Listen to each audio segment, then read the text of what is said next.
Bapak Ibu Saudara sekalian, dalam kesempatan kali ini saya membuat video lagi yang saya beri judul Beda Mu'alaf dengan Murtadin. Tentu saja untuk perspektif negara kita di Indonesia ini. Apa itu mu'alaf? Mu'alaf adalah orang yang pindah dari agama lain menjadi Islam. Itu disebut mu'alaf. Kata mu'alaf itu berasal dari Quran surat 9 At-Taubah ayat yang ke-60. Sedangkan murtadin adalah orang Islam yang pindah dari agama Islam ke agama lain. Entah itu Nasrani, entah itu Katolik, entah itu Buddha, pokoknya keluar dari Islam. Itu disebut murtadin. Namun ada juga yang pada akhirnya menjadi ateis karena kebingungan sendiri. Nah, dalam kesempatan kali ini saya akan menyampaikan perbedaan mu'alaf dan murtadin 5 hal saja. Yang pertama, setiap kali mu'alaf menyampaikan di dalam khotbahnya, baik di YouTube maupun di kalangan orang Islam, selalu menjelekkan agama asal. Itu kalau mu'alaf, ya. Artinya dulunya dia beragama apa, agamanya yang lama itu dijelek-jelekan di depan orang-orang Islam. Itu kalau mu'alaf.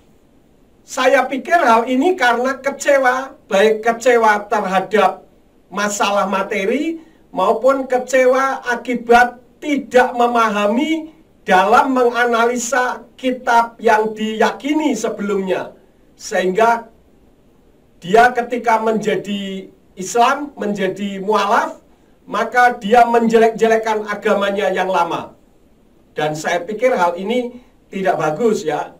Kemudian cara menyampaikannya itu garang dan menimbulkan orang tidak sejahtera ketika mendengarkan ceramah-ceramahnya. Itu kalau mu'alaf. Bagaimana dengan murtadin? Kalau murtadin seringkali menyaksikan bagaimana perjumpaannya dengan Yeshua HaMashiach yang waktu itu dikenal dengan Isa atau Yesus Kristus. Jadi sangat beda sekali. Dan pada saat menyampaikannya dengan cara yang lembut dan menimbulkan aura yang sejahtera dan wajahnya pun penuh dengan kemuliaan Elohim. Itu yang pertama. Yang kedua, kalau mu'alaf menyombongkan diri dan menunjukkan titel-titelnya, entah itu titel pendidikan, entah itu titel sebagai jabatan gereja. Tetapi ketika ditanya dan diselidiki, ternyata apa yang disampaikan itu tidak benar semuanya. Jadi artinya dia ingin supaya didengar oleh umat Islam, maka walaupun bukan pendeta, dia mengaku sebagai pendeta. Walaupun tidak punya titel pendidikan, dia mengaku punya titel pendidikan yang berderet-deret. Namun apa yang disampaikannya ternyata tidak ada buktinya sama sekali. Kemudian kalau murtadin justru orang yang berusaha untuk mencari kebenaran dan merendahkan hatinya untuk belajar dari orang lain. Dalam kesaksian-kesaksiannya selalu mengatakan demikian. Karena terjadi perjumpaan dengan Yeshua HaMashiach yang dikenalnya dengan Isa Al-Masih atau Yesus Kristus. Sehingga tidak malu juga untuk bertanya kepada umat Nasrani yang sekarang sudah menjadi mitra kehidupannya. Itu hal yang kedua. Yang ketiga, kalau mu'alaf itu tiba-tiba menjadi dosen dadakan. Ya, kalau saya boleh katakan itu dosen kagetan lah. Gitu. Padahal di dalam kitab Quran surat 10 Yunus ayat yang ke-94 justru diminta untuk bertanya kepada ahli kitab atau orang-orang yang mendapatkan kitab sebelumnya, yaitu Torah dan Injil. Sementara dirinya tidak mampu menganalisa kitab suci yang sebelumnya diyakininya. Jadi tentu saja kalau mau menyampaikan nggak bisa. Bahkan ada yang mu'alaf mengaku ahli kitab, tetapi mengatakan bahwa kitab Matius itu sampai pasal yang ke-40. Kalau saya sandingkan dengan anak sekolah minggu saya, yang anak-anak SD, bisa diketawain.